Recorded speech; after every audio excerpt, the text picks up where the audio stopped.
At last, we've made it to the crown chakra. As we were starting this video, it became clear that the information that was available could not possibly be contained in just one short video. It had to be expanded into several to really do the topic justice. This topic is going to connect everything we've talked about in the past. Chakras, dimensions, crystals, sacred geometry, astral travel, heaven and earth. It's one of the most amazing topics. One that if scientifically and spiritually understood, will completely change everything. And that's the key. It needs to be understood both scientifically and spiritually, not just one or the other. When both the left and the right brain sync up and understand each other, that is when the true realization hits you and things really start to make a lot of sense, like a light going off in your head. And it's perfect because the topic for these next few videos is light. I also have a special surprise today. Teal Scott is with me, and she's going to be helping share some valuable information about light, enlightenment, and vibration.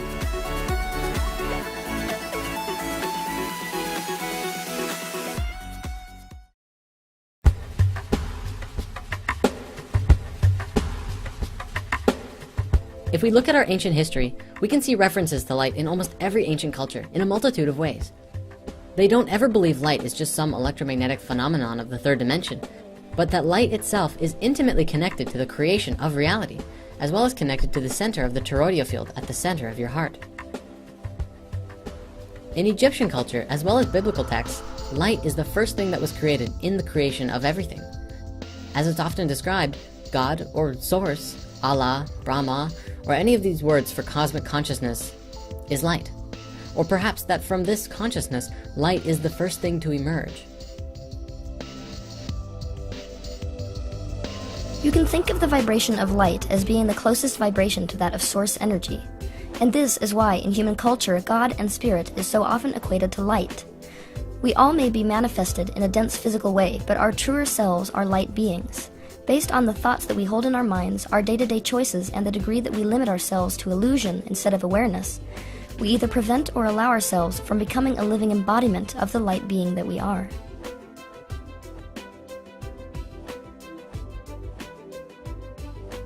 Over the next few videos, we're going to talk all about light, visible light, electromagnetic radiation, and spiritual light. And we need to make this distinction right off the bat, because visible light is only light that the eye can see. Electromagnetic radiation is all of the particles and waves that make up all of our reality, which are, in essence, very dense particles of light energy that manifest in a multitude of ways. Spiritual light, as I understand it, is the same thing, but on another level higher than that. Spiritual light is the light of awareness, the light of consciousness, and the light within your heart.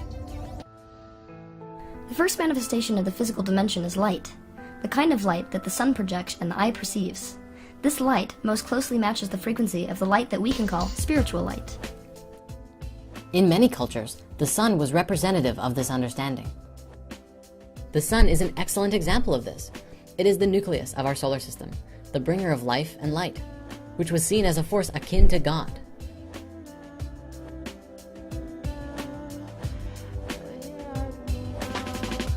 This is often confused by modern scholars to be some form of sun worship. There's a key difference between what we think is happening and what was actually happening. They didn't worship the sun.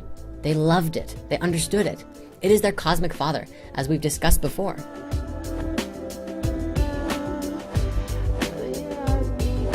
The sun is the closest representation we have in this dimension to understanding source energy. Source energy, that which we often call God, is unified potential energy. Being unified and potential energy, this means that in order to know itself, Source had to express itself in a way that would enable it to understand separateness and finite properties. And so, all of the dimensions were created. As the dimensions were created, the vibrations and experiences of each one became more and more separate in nature until it arrived at this physical dimension, which is where we currently find ourselves. All around the world, there's an idea that is widely understood known as enlightenment. To be enlightened is to become aware of your spiritual nature, to become more aware to a greater understanding of truth. As it's often described, enlightenment is like shining a light on old belief systems that no longer work.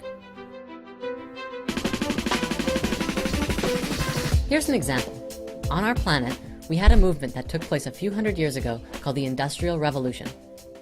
What happened was that we ultimately became conditioned to a lifestyle where we worked with machines 9 to 5 and basically became slaves to our own system. People stopped doing what they wanted to do and started working primarily for money. And maybe we weren't doing exactly what we wanted to before that, and the Industrial Revolution was the creation of something new. It wasn't bad, and what it did was propel us forward technologically. What then happened was our school systems adopted the same system, ultimately to condition our children from a very young age to get into the 9-to-5 system as well. At the time, we thought it was the right thing to do.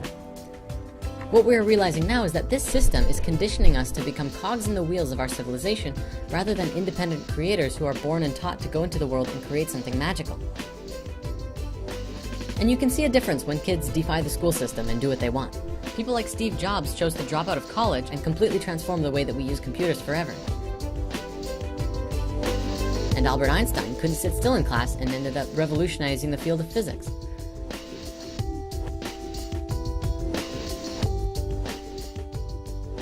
So what does this have to do with enlightenment? To become enlightened is to become more aware of what is. And what is seeing and understanding the reality as it is. In this particular example, seeing that the current education system and even work system needs to be transmuted into something new, or as we like to say, reformed. So we become enlightened to the truth that our old systems don't work, and we'd like to make something new. Perhaps a school system where art and creativity is just as important as the maths and sciences, where kids are given the opportunity to learn about what they want to learn about and grow in a powerful learning environment and create amazing things from a very young age, such as the 13-year-old that revolutionized solar panels by using the Fibonacci sequence. To become more aware takes place on 2 levels. And what I mean by this is that it takes place internally and externally. The example I just gave you was external, becoming more aware of something that is fundamentally broken that we have created, and then finding new ways to fix it and turn it into something entirely different, and something that works from its core. When you consciously make the choice to seek your true nature, you consciously make the turn back towards source energy. Thus, with spiritual practice, your bodily frequency becomes higher and higher until you physically transcend the 3rd dimension. The highest frequency that a physical thing can maintain without ceasing to exist in the 3rd dimension is light, which is why we call this process enlightenment.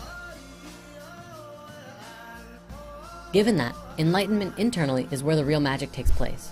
Across all of these ancient cultures that describes light and God, Buddhism, Christianity, Hinduism, and so on, the most consistent factor is that God is within you. God is the light at the center of your heart. The kingdom of heaven is within you, Christ said. And how interesting that the toroidal field pattern that is around all things is the same as the one around your heart. And that the very center of that field is a point of unity which connects you to a higher consciousness of the universe all around you. When we allow ourselves to become a living embodiment of the light being that we are, we become a living embodiment of God consciousness. We become enlightened. So when we become enlightened, as the Buddha did, we essentially become more aware of our divine nature. And by divine, I mean the aspect of you that is eternal, your essence or your spirit. And this can be described scientifically as well. We know that atoms are immortal based on scientific research. Atoms never decompose or age. Atoms that were present at the time of the Big Bang billions of years ago are still with us today in the same form that they were when they came into existence. When 2 atoms hold hands, they form a molecule. The same way when letters come together to form words, and words form together to make sentences. However, the moment that space is introduced, it separates all of the aspects into their basic elements. The meaning of the words and sentences disappear. Nevertheless, the letters still exist. In the word life, the letters are bonded together. If you separate the letters, it becomes a jumble. The word no longer exists, but the letters do, and it works the same way with atoms and molecules. So when atoms stop holding hands, the molecule dies, but the atoms continue to live on. Molecules create physical matter in this dimension, including our physical hearts, livers, brains, bones, and every other aspect of this reality is composed of molecules. When molecules separate and die, our organs deteriorate and age, and the atoms live on and become something new. Light has not only wave-like properties, but also particle-like properties. Particles are in essence an energetic vibration that appears static. Static meaning unchanging and finite. The properties and behavior of particles is the reason that this physical reality looks static and feels finite and real to you. When we move back towards source, we are moving back towards light, because light is the first physical manifestation of source.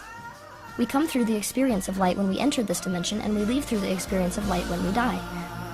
This is why when people die, they experience moving towards a white light.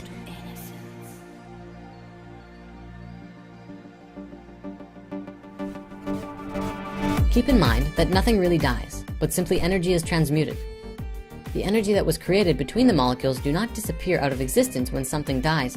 It is simply transmuted. The consciousness moves on. When our physical body dies, our consciousness moves on as well. Our awareness is transmuted and moves into something new. The physical body can decompose, but we don't. We cannot.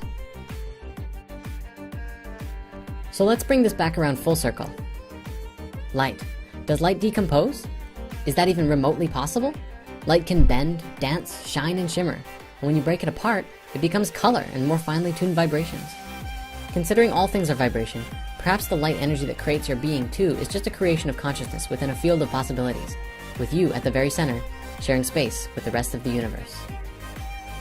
Enlightenment is understanding that you are not your thoughts, but the awareness of the thoughts themselves. Enlightenment is understanding that you have a right to exist because you do exist, and so does everything and everyone else in existence. It is knowing and seeing truth, which is everything that is, without any preconceived ideas or stories being put on top of circumstances. Enlightenment is shining your light, sharing your truth, expressing yourself, and consciously participating in reality in your highest way. It is choosing growth over stagnation, even if it causes you discomfort. It is asking questions and questioning the answers, and always asking more questions. It's making decisions and then letting go and trusting that decision. It's acknowledging when you've made a mistake and hurt someone or broke something, and then cleaning up your mess. It's taking responsibility for yourself in all of your actions. It's also the understanding that you are not alone and that anything is possible. That the kingdom of earth is external to yourself and the kingdom of heaven is internal, the space where everything is connected.